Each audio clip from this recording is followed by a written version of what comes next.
Police file.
থানা এলাকা একদিন সকালে এলাকাবাসীদের ঘুম ভাঙে এক গৃহবধূর করুণ চিৎকারে।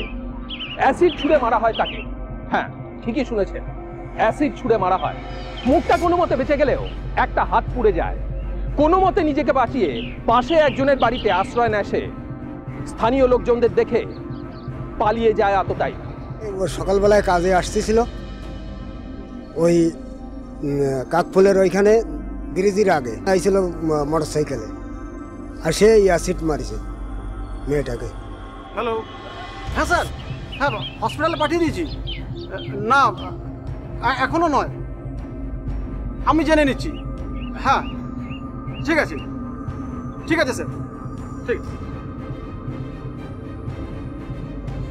হ্যাঁ আপনি কি বলছিলেন, কোন দিকে? ওই দিক থেকে এসেছিল স্যার। বাইকে কজন ছিল? স্যার দুজন ছিল, কিছুক্ষণ দাঁড়িয়ে ছিল। আমরা এগিয়ে যেতেই মুখ ঘুরিয়ে। মেয়েটি কি নাম বলেছে? দীপক? হ্যাঁ স্যার, দীপক। দীপক দীপক ছিল। স্যার ব্যাপারটা হঠাৎ করে হয়ে গেল যে কিছু বুঝে উঠবার আগে আমি। হ্যাঁ সাইকেল। ও, আর কি পেয়েছেন? ব্যাগ আছে, দেখি খোলো।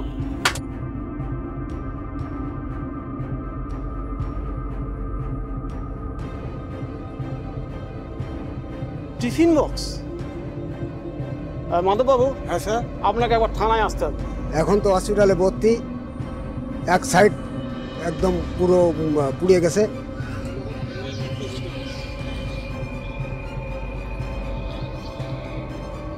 অ্যাসিড আক্রান্ত 32 বছরের গৃহবধূ মিঠু দাসকে হাবড়া স্টেট জেনারেল হাসপাতালে ভর্তি করা হয়। চিকিৎসা শুরু হয় তার। ঘটনাস্থল থেকে পুলিশ উদ্ধার করে মিঠুর সাইকেল, তার ব্যাগ এবং টিফিন বক্স। খবর দেওয়া হয় মিঠুর বাড়ির লোককে।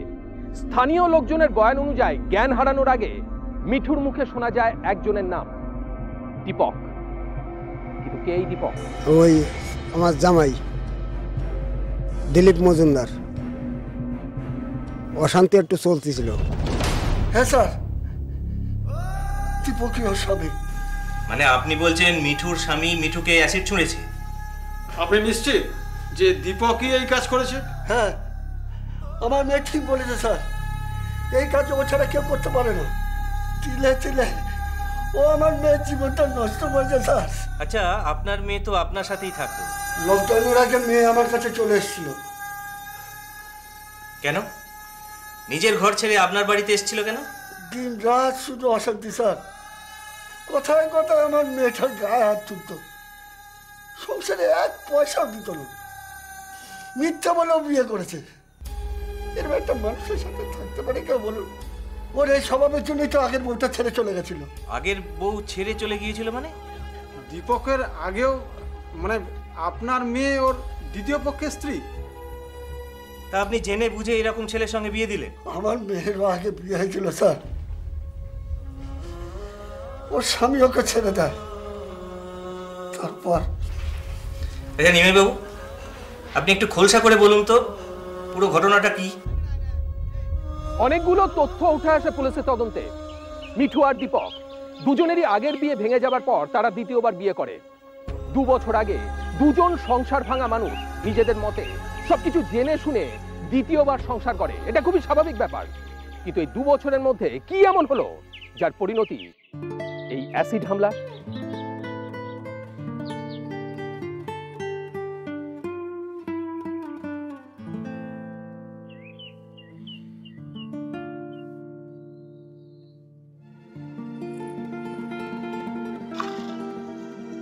আরে চন্দন এখানে? আরে এই তো এদিকে গিয়েছিলাম, একটা কাজ ছিল, এই ফিরছিলাম। তা কোথায় যাচ্ছিস ভাই? আরে ওর নাম মিঠু, আমরা খুব শিগগিরই বিয়ে করছি। ও আচ্ছা, বুঝলাম। যা ঘোর ঘোর, তোরই টাইম এখন। আমি এলাম, সন্ধ্যাবেলা দেখা হচ্ছে।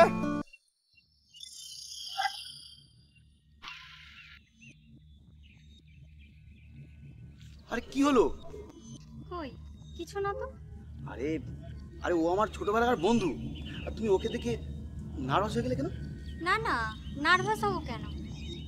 মিঠু, কি কি ব্যাপার বলো তো? কি ভাবছো? কই কিছু না তো। কোথায় কি ভাবছি?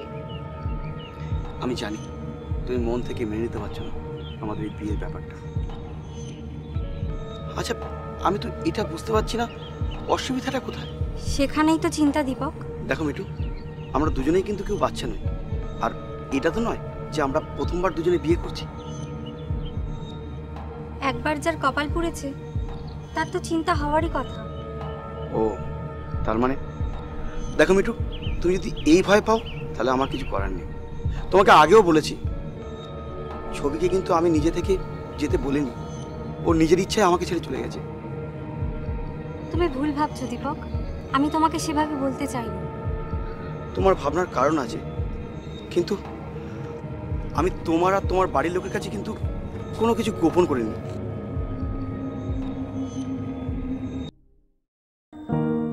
দেখুন, কেউ যদি আমাকে ছেড়ে সুখে থাকতে চায় আমি কি বাধা দিতে পারি? সে ঠিক, কিন্তু তা বলে নিজের বউ কি এমন হলো যে এভাবে?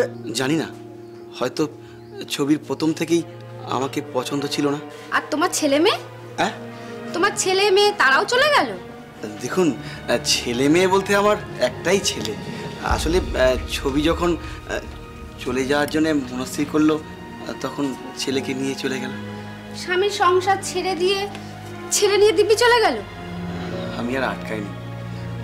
আসলে আমি কোনো কিছুতেই বাধা দিইনি। যে যেভাবে সুখী থাকতে চায় থাকুক, আমার কষ্টের কার কি এসে যায়? সবই তো বুঝলাম, আসলে তোমাকে তো আগে সব বলেছি মিঠুর কথা। স্বামীটা চলে যাওয়ার পর ও একেবারে ভেঙে পড়েছে। অনেক কষ্টে অনেক আশা করে মেয়েটা ঘর বেঁধেছিল, কিন্তু ওর কপালে সুখ সইল না। দেখো বাবা, তুমি তো আমাদের অবস্থার কথা সবই জানো। একা থাকার কষ্ট আমার থেকে আর কে ভালো বুঝবে বলুন? দেখুন, আপনারা ওর বাবা মা, তাই আমাদের একে অপরের পছন্দটা তো আর শেষ কথা না। দেখো, বাবা মা হয়ে কে না চায় মেয়ের হাসি মুখ দেখতে? ও যদি এতে সুখী থাকে, কি বল? সে তো ঠিকই, ভাঙা ঘর যদি জোড়া লাগে। দেখুন, যা চলে গেছে তা তো আর ফিরে আসবে না। তবে হ্যাঁ, নতুন করে আমি আর ওকে কষ্ট পেতে দেব না।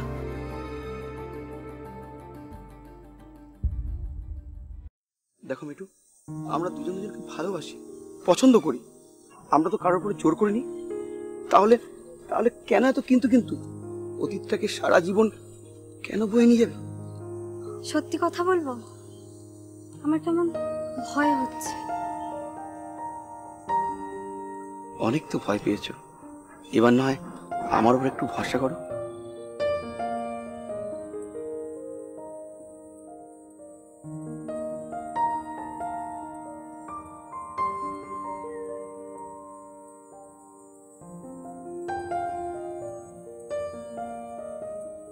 মিঠু আর দীপক একে অন্যকে তারা পছন্দ করত, দুজনেই দুজনের অতীত জানতো, একে অন্যের জীবনে প্রয়োজনীয়তাও ছিল। তাই দীপকের কথায় সম্পূর্ণ বিশ্বাস করে মিঠুর বাড়ির লোক মিঠুর দ্বিতীয়বার বিয়ে দিতে অবশেষে রাজি হলো। মিঠু আপত্তি করলো না।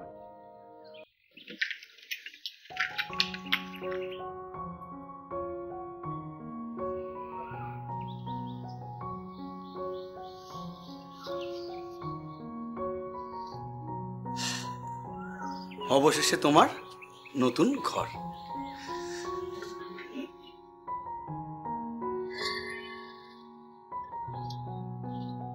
কি নতুন ঘর পছন্দ হলো?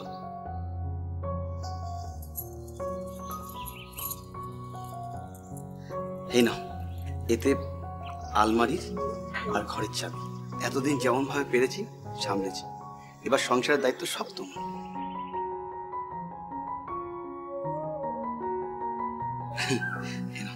ধরো ধরো, এটা তো তোমার সংসার। আমার না, বলো আমাদের। আচ্ছা তাই সই, আমাদের। আচ্ছা, একটা কথা জিজ্ঞেস করব? হ্যাঁ বলো। না থাক, কিছু না। আরে কি হলো, বলবে তো, চুপ করে গেলে কেন?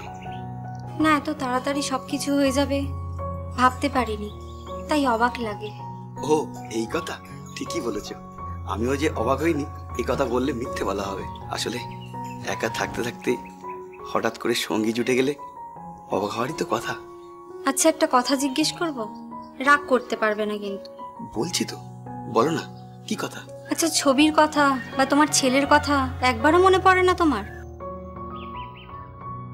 আমি কিন্তু আগেই বলেছিলাম তুমি রাগ করতে পারবে না। আমি রাগ করিনি, তোমার কথায় কি রাগ করতে পারি? তবে কি জানো তো মিঠু, আমার জীবনে ছবি কোথাও নেই, আর থাকতেও পারে না। এটা কিন্তু তোমাকে আগেও বলেছি।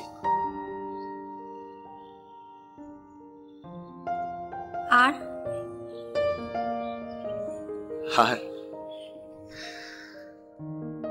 আর এখন আমার জীবনে শুধু তুমি আর তুমি। একরাত সুখের স্বপ্ন নিয়ে মিঠু তার জীবনের দ্বিতীয় অধ্যায় শুরু করে। নতুন জীবনের ভালোবাসা আর দীপকের উপর ভরসা তার অতীতের জীবনের সমস্ত ঘটনা মন থেকে মুছিয়ে দেয়। এভাবে কেটে যায় বেশ কিছুটা দিন। কিন্তু এটাই কি সত্যি, নাকি এর পেছনে লুকিয়ে আছে অন্য কোনো সত্যি? দেখুন, আসলে কি জানো, আমরা প্রতিবেশী বলে কথা, অন্যের সংসারের খবর কি আর রাখতে আছে? আর সবকিছু জানলেই কি বলতে আছে? না না ছন্দাদি, আপনার কোথাও একটা ভুল হচ্ছে। ভুল? তা ভুল হতেও পারে। তবে কি জানো, দীপককে তো আমি অনেক দিন ধরে দেখছি, ছবিকেও দেখেছি। আর ওদের যে এক ছেলে এক মেয়ে, এ কথা শুধু আমি না, অনেকেই জানে। তো তোমার ছেলে মেয়ে তারাও চলে গেল? দেখুন, ছেলে মেয়ে বলতে আমার একটাই ছেলে। আসলে ছবি যখন চলে যাওয়ার জন্য মনস্থির করলো, তখন ছেলেকে নিয়ে চলে গেল। এ কি করে হয়? দীপকের তো এক ছেলে, সে আবার ছবির সাথে থাকে। ছবির সাথে থাকে? দীপক বলেছে তোমাকে এ কথা? তা হতেও পারে, কি জানি বাবা, আমি এত কিছু জানি না। ছন্দাদি, আপনি কিছু একটা লুকোচ্ছে। আমি আবার কি লুকাবো? বললাম তো, আমারই বোধহয় বোঝার ভুল। ছন্দাদি, দয়া করে এড়িয়ে যাবেন না। আপনি এইভাবে কথা বলছেন কেন? দেখো মিঠু, তোমার স্বামী যেটা বলেছে সেটাই মেনে নাও না। খামাখা আমার কথা গায়ে মাখছো কেন? লোকের কথা শুনে কি লাভ? মেনে নাও মানে? তাহলে আপনি এভাবে কথা বললেন কেন? ছন্দাদি, আমি তোমার বোনের মতো, দয়া করে বলো। সুখের জীবন যেন হঠাৎ করেই চলে যায় মিঠুর জীবন থেকে। বিয়ের কিছুদিন পরেই নানাভাবে মিঠু জানতে পারে যে দীপক মিঠুকে মিথ্যে কথা বলেছিল। দীপকের আসলে দুটো ছেলে মেয়ে, এবং তার প্রথম স্ত্রী ছবি দীপকের কাছেই তার ছেলে মেয়েদেরও রেখে চলে যায়। মিঠু আরো জানতে পারে যে দীপকের প্রথম স্ত্রী ছবি চলে যাবার পেছনে একমাত্র কারণ দীপক নিজেই। তার মানে দীপকের অশান্তির জন্যই ছবি ওর ছেলে মেয়েকে আর ওকে ছেড়ে চলে যায়, কি তাই তো?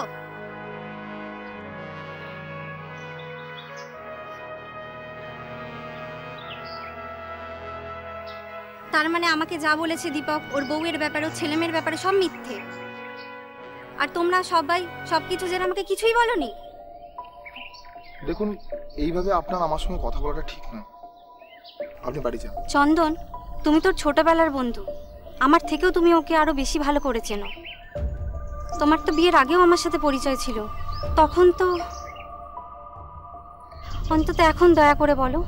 উফ, আপনি বারবার একই কথা কেন বলছেন বলুন তো আমাকে? তার কারণ তুমি আমাকে সত্যি কথা বলছো না, আমি এই কারণে বারবার বলছি। আচ্ছা, আর কি সত্যি আপনি জানতে চাইছেন বলুন তো? আমি যা জানি সব তো আপনাকে বলেছি আগে। আর তাছাড়া এটা আপনাদের পারিবারিক বিষয়, এর মধ্যে আমার কথা বলা ঠিক নয়। কেন মিছিমিছি আপনাদের মাঝখানে আমাকে জড়াচ্ছেন বলুন তো? আচ্ছা চন্দন, আমি যদি তোমার ছোট বোন হতাম, তুমি কি এইভাবে এড়িয়ে যেতে? ধীরে ধীরে দীপকের একের পর এক মিথ্যে ধরা পড়ে মিঠুর কাছে। শুরু হয় সাংসারিক অশান্তি। মিঠু সম্পূর্ণ ভেঙে পড়ে। তারপর একদিন, বেরো বেরো বেরো দেখি বেরো। আরে এই যে দেখি পুচকে ভূত। পুচকে নই, আমার নাম কুচো। আমি হারিয়ে গেছি। হ্যাঁ, হারিয়ে গেছিস? এই ভূত আবার হারায় নাকি? হ্যাঁ, আমি তো বাচ্চা ভূত। আমার দুটো লেজ ধরে উড়তে বেরিয়েছিল, হঠাৎ জোরে হাওয়া দিল।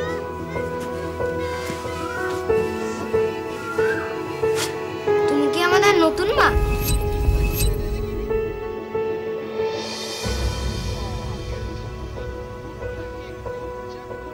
আমার নাম হলো সোমা, আরো বিল্টু। বলো না, তুমি কি আমাদের নতুন মা? আবার জিজ্ঞেস করছিস কেন? বাবা তো বলেছে। চল চল আমরা টিভি দেখি।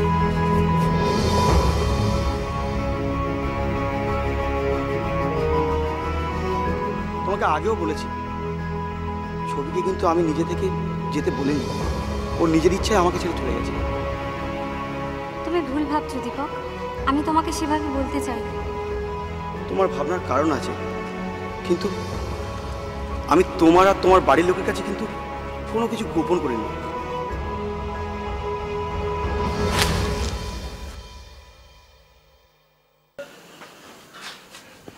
আমার কথার উত্তর না দিয়ে তুমি চলে যেতে পারো না। কি খেয়াল করছো? কিসের উত্তর? কিসের উত্তর বুঝতে পারছো না? না না, আমি কিছু বুঝতে পারছি না। কি হয়েছে বলো বলো বলো বলো। তুমি তোমার আগের বউয়ের সাথে অশান্তি করে তাকে তাড়িয়ে দিয়েছো। আর তুমি কি বলেছিলে? তোমার ছেলে তোমার বউয়ের সাথে থাকে। কি হলো বলো? কেন বাজে কথা বলছো? বাজে কথা? তোমার আগের বউকে তুমি তাড়িয়েছো, আর তোমার ছেলে মেয়েকে দেখভাল করার জন্য তুমি আমাকে নিয়ে এসছো। এমনকি আমি যাতে বুঝতে না পারি তার জন্য তুমি ছেলে মেয়েকে অন্য জায়গায় সরিয়ে রেখেছিলে। আর এখন কেন ঠকিয়েছো তুমি আমায়? আমাকে, আমার বাবা মাকে, তুমি সবাইকে ঠকিয়েছো। আমি তোমার উদ্ধার করেছি। উদ্ধার করেছো মানে? কি বলতে চাইছো তুমি? সহজ কথা, তোমার স্বামী তোমায় ছেড়ে দিয়েছিল। আমি যদি না বিয়ে করতাম রাস্তায় ফেউ ফেউ করতে। দীপক! চুপ! গলাবাজি করবে না। বিয়ে করে এনেছি, সংসার করবে, ছেলে মেয়ে দেখবে, সব করবে, সব। আমি যদি না করি কি করবে তুমি? কি করবে? শালি বেশি চোখানি তো মেরে মুখ ভেঙে দেবো।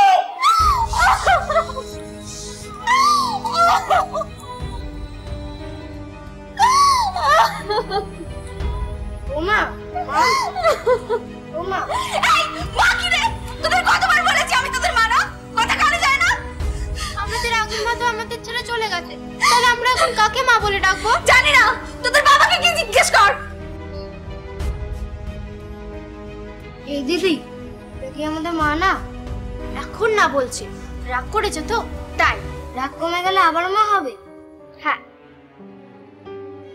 মিথ্যে দিয়ে শুরু হওয়া সম্পর্কের ভবিষ্যৎ কখনো ভালো হতে পারে না। মিঠুর ক্ষেত্রেও হয়নি। দীপকের আগের পক্ষের সন্তানদের প্রতি যে তার কোনো মায়া মমতা ছিল না তা নয়, কিন্তু বিশ্বাস ভঙ্গের যন্ত্রণা সে কিছুতেই মেনে নিতে পারছিল না। শালি এই রান্না কেউ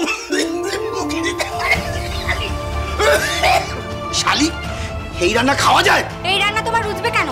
তোমার আগের বউয়ের রান্না রুচবে। শালি এই রান্না তো আগের বলতে ইয়ে খাওয়া রে সা। ভাঙা ঘর যদি জোড়া লাগে। দেখুন, যা চলে গেছে তা তো আর ফিরে আসবে না, তবে নতুন করে আমি আর ওকে কষ্ট পেতে দেব না।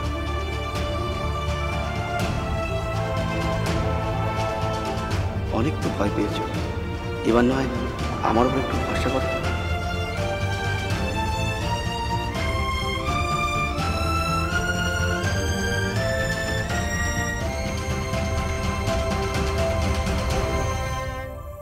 বিয়ের সময় দীপক মিঠুর বাবার কাছ থেকে 1.5 লক্ষ টাকা পণ নেয়।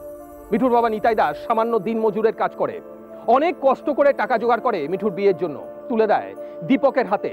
উদ্দেশ্য একটাই, নিজের মেয়ের ভাঙা ঘর আবার করে জোড়া লাগানো, যাতে মেয়েটা একটু সুখের মুখ দেখতে পায়। কিন্তু সুখ সবার কপালে সয় না, যেমন মিঠুর কপালে সয়নি।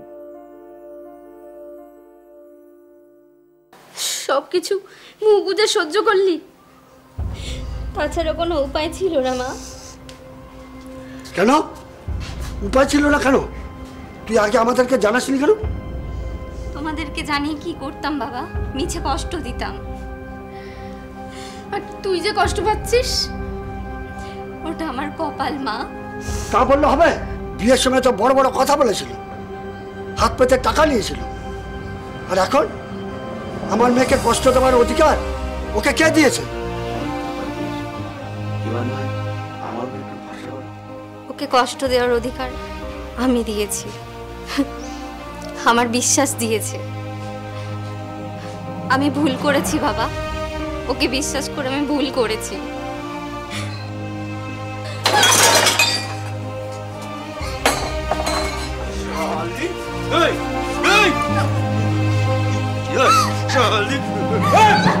শালিক কি ভেবেছিস? এবার থেকে নিজের খাওয়া দাওয়া পড়া যা করবি সব নিজের টাকা করবি। কি ভেবেছিল তোর বাবা? তোর বাবা কি ভেবেছিল? একটা এঁটো মালকে আমাকে গজিয়ে দেবে? শালি আমি নিয়ে সারা জীবন বয়ে বেড়াবো।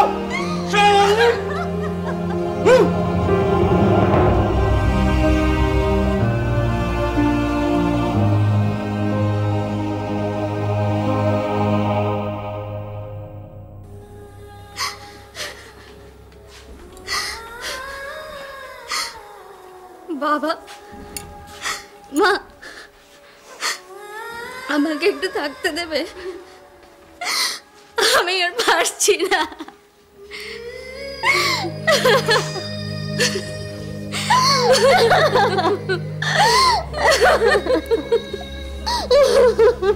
অবশেষে মিঠু একরকম জোর করেই দীপকের বাড়ি ছেড়ে তার বাবা মায়ের কাছে চলে আসে। একটা মিথ্যে দিয়ে গড়া সম্পর্ক ভেঙে পড়ে। হ্যাঁ, মেয়ে লকডাউনের আগের থেকেই আমার বাড়িতে আসে। লকডাউনের আগে মেয়ে আমার কাছে চলে এসেছিল, তারপর তা আপনার মেয়ে যে আপনার কাছে চলে এলো, তা দীপক কিছু বলেনি? প্রথম প্রথম অশান্তি চলছিল, আমাকেও হুমকি দিয়েছিল, কিন্তু কিন্তু কিন্তু কি? দেখুন, এইভাবে কিন্তু আপনারা আপনাদের মেয়েকে রেখে দিতে পারেন না, এটা কিন্তু আমি মেনে নেব না। তুমি ভুল করছো দীপক, আমি এখানে নিজের ইচ্ছা এসেছি আর আমি এখানেই থাকবো। তুমি যাবে না? আরে তোমার সংসার তুমি যাবে না? হাসালে আমার সংসার? আদেও কি আমার সংসার ছিল দীপক? মানে এই এই আপনারা সায় দিচ্ছেন তাই তো? তা আমাদের সাইটা কোথায় বাবা? তুমি যা করেছো এর থেকে আর বেশি কি আশা করা যায়? কপাল তো খারাপ আমাদের, এত ঘটা করে মেয়েকে বিয়ে দিয়ে আজ এমন দিন দেখতে হচ্ছে। ও তার মানে আপনারা ওকে যেতে দেবেন না তাই তো? না, ওকে যেতে দেব না। আরে তুমি আমাদের কথা বলছো তো? আমি বলছি আমার মেয়েকে আমি যেতে দেব না। মিঠু তুমি তুমি অন্তত বোঝো, তুমি চলে এলে আমার ছেলে মেয়েদের কে দেখবে বলো? ঠিকই বলেছো, তোমার ছেলে মেয়েকে দেখার জন্য তো একটা কাজের লোক দরকার। তা একটা কাজের লোক খুঁজেই নাও না, অসুবিধা কোথায়? মিঠু চিৎকার করো না দীপক, তুমি ভুলে যাও না তুমি আমার বাপের বাড়িতে আছো।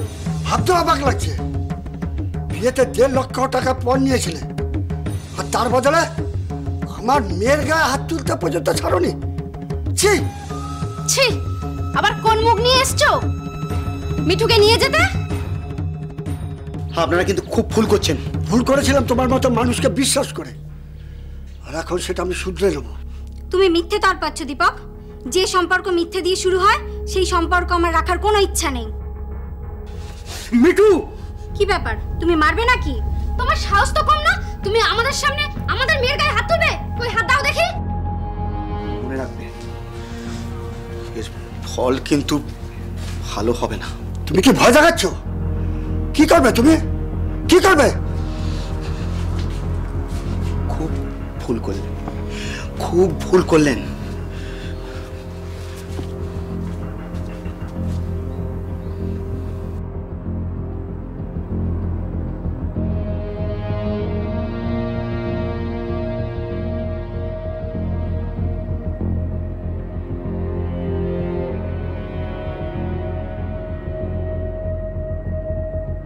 কিন্তু মিঠু জেদ ধরেছিল, ও যায়নি, ওর সাথে সম্পর্ক রাখতে চাইতো না, কিন্তু কিন্তু দীপকেই ওর পিছু ছাড়তো না। আচ্ছা, আপনার মেয়ে তো জরির কারখানা কাজ করতো তাই না?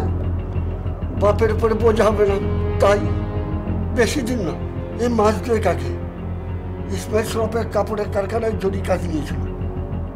এই আমাদের ওখানকার কিছু লোক কাজ করতো। দীপক জানতো?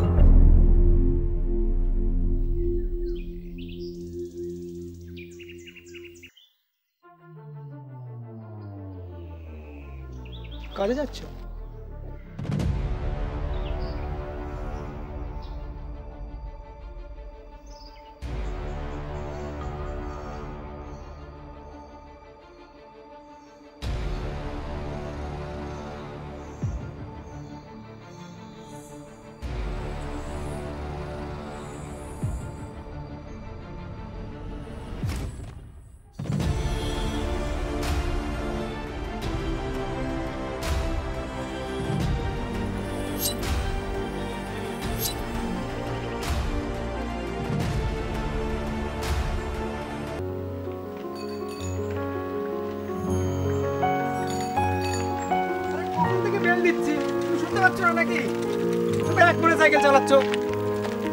তা আমি কি করে জানবো তুই আমাকে ডাকছিস? বল কি বলছিস? আরে তোমাকে যেতে দেখলাম তাই ভাবলাম তোমার সাথে যাই আর ও আচ্ছা। আচ্ছা দিদি, মাইনে পেয়েছো? হ্যাঁ রে, কিন্তু জানিস 2 দিনের কামাইয়ের টাকাটা ঠিক কেটে নিল। কেন? আরে তুমি তো বলেছিলে তুমি আসবে না। সেই তো, দেখ না, ম্যানেজার বলল কিছু করার নেই, ওটা কাটাই যাবে। তুমি মাইনে বাড়ানোর কথা বলবে বলেছিলে, বলেছো? না রে, বলিনি, এই তো সবে 1.5 মাস হলো। তাতে কি হয়েছে? তুমি ইসমাইল ভাইয়ের সাথে একবার কথা বলো না। ওনাকে? হ্যাঁ, আমি বলছি শোনো, সামনে শনিবার ইসমাইল ভাই কারখানায় আসবে, একটা সুযোগ বুঝে কথাটা বলো না। আচ্ছা ঠিক আছে। আরে ইসমাইল ভাই খুব ভালো লোক, তোমার কথা ঠিক বুঝবে।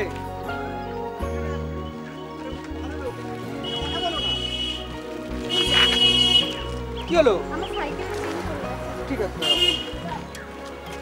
রতন, তুই ব্যাগটা সাইকেলটা ধর, আমি দেখছি। ঠিক আছে, করো।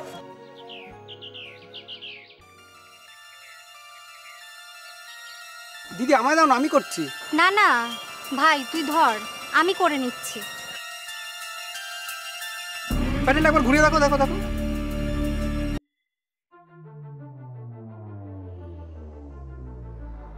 হয়ে গেছে, চল। চলো চলো।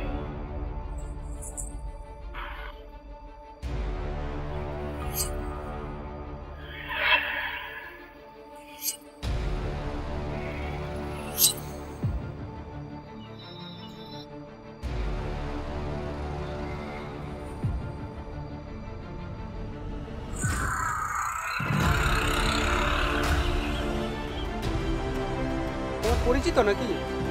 হ্যাঁ তুই থাক, চল।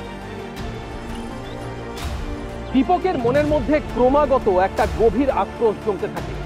সত্য মিথ্যা যাচাই করার ক্ষমতা হারায় সে। একদিন সুযোগ বুঝে সামনাসামনি হয় মিঠুর।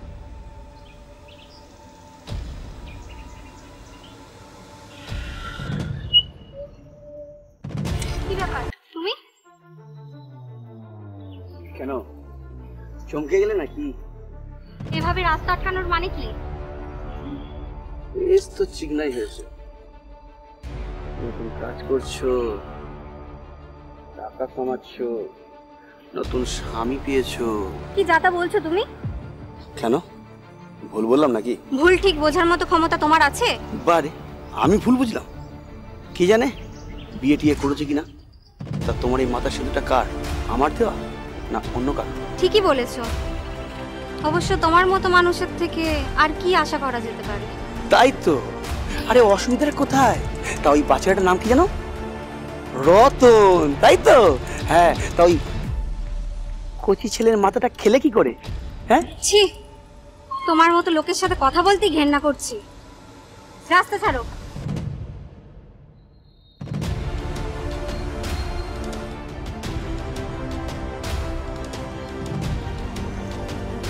কেন ওয়েট করছে নাকি? দেরি করে গেলে নাকি? আমার কথা বলেছে? সব কথা না কানে আসে। অবশ্য নতুন স্বামী পেয়েছো, এখন তো আমার সাথে কথা বলতে ঘেন্না করবেই। হ্যাঁ, কি ভেবেছো নতুন সংসার করবে? সব টাকা ওই রতন নেবে, তোমাকে পাবে, আবার তোমার টাকাও পাবে, আর আমি দূর থেকে তোমাদের। তুমি পাগল হয়ে গেছো। তুমি জানো না দীপক কি বলছো তুমি? এই ভোলা ভালা মুখটা দেখিয়ে সবার কাছে নাটক করে ভালোবাসা আদায় করা যায় না। সারা এই মুখটা না একদিন।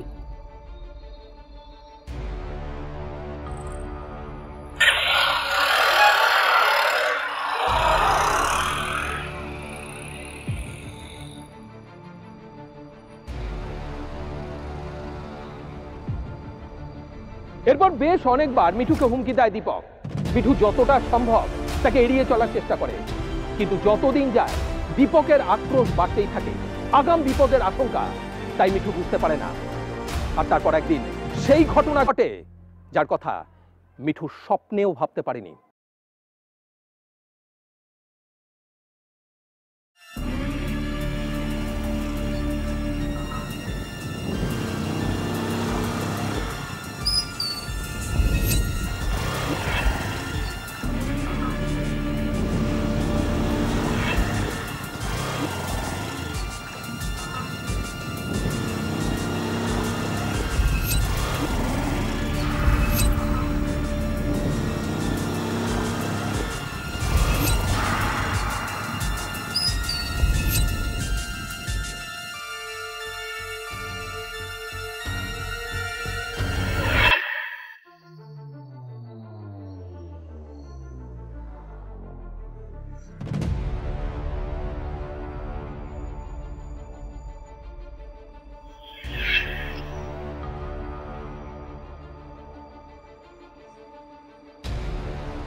যত নষ্টের গোড়া।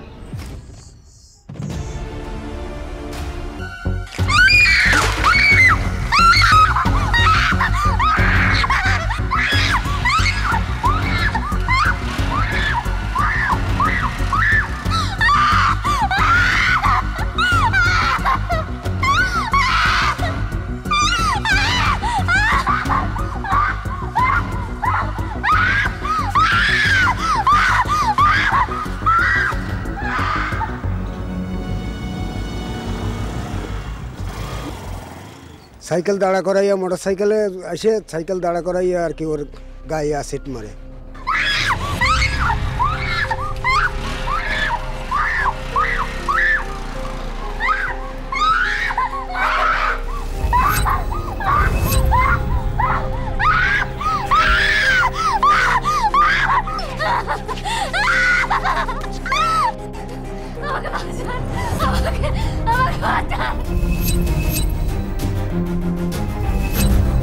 কি হয়েছে কি কি হয়েছে কি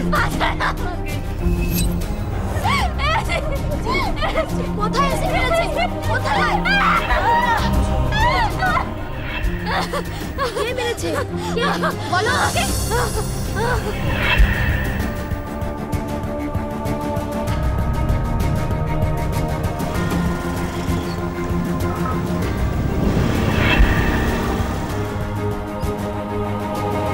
সবিতা, আমার বাড়ির টাইটেল আছে সরকার আর ওদের আছে মজুমদার টাইটেল।